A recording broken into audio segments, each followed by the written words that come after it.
करूं मीरा?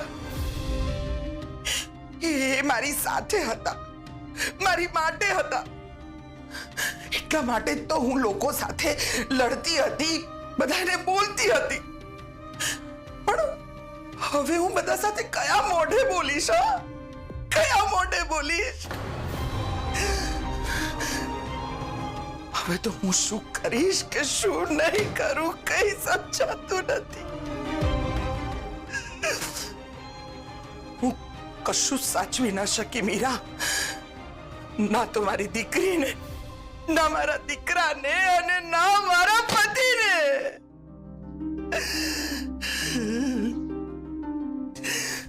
મને તો એવું થાય છે કે હું નિષ્ફળ સ્ત્રી છું, સાવ નિષ્ફળ.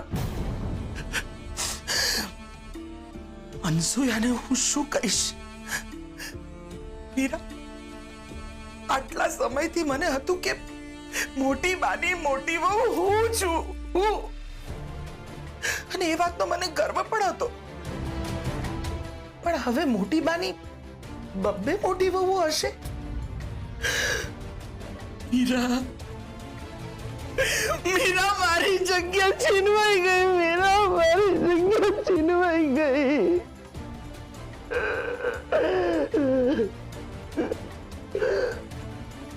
મોટી બા શું ન્યાય કરશે મને ખબર નથી, કારણ કે અત્યાર સુધી મોટી બાએ એમની નાની વહુ માટે સંઘર્ષ કર્યો છે. પણ હવે એમનો સંઘર્ષ હશે કે શું અનસૂયા જ બનશે મોટી બાની મોટી વહુ?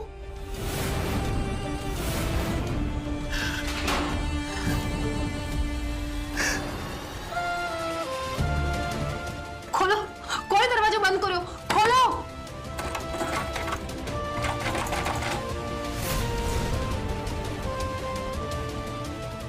અચ્છા ભાભી, આ દરવાજો કોણે બંધ કર્યો હશે?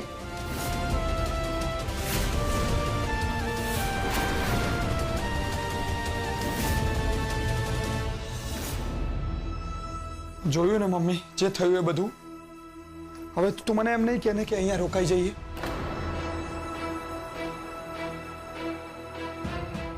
મમ્મી, તું આવી પરિસ્થિતિમાં પણ ચૂપ છે ને, એ જાણીને મને બહુ નવાઈ લાગી રહી છે. આમ તો તું જ કહેતી હોય છે ને કે પોતાના હક માટે લડી લેવાનું. હવે જ્યારે તારા જ હકની લડાઈની વાત છે ત્યારે તું આટલી ચૂપ કેમ છે?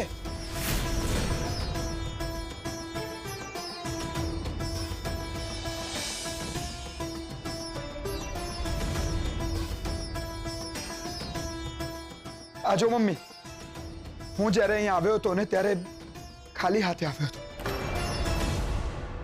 અને થોડો થોડો કરતા ઘણો બધો સામાન થઈ ગયો છે મારો.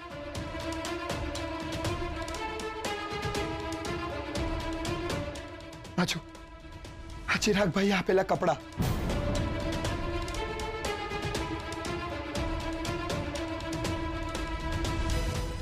ધ્વનિતભાઈએ આપેલા શું,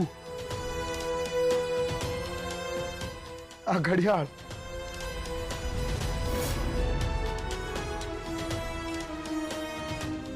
આ મોટી બાઈ આપેલી બેગ,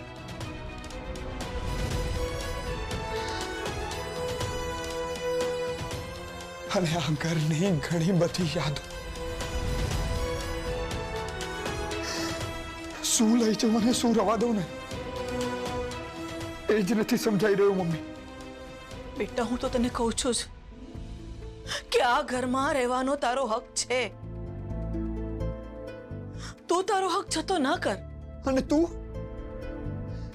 તારો હક જવા દે છે એનું શું? બેટા,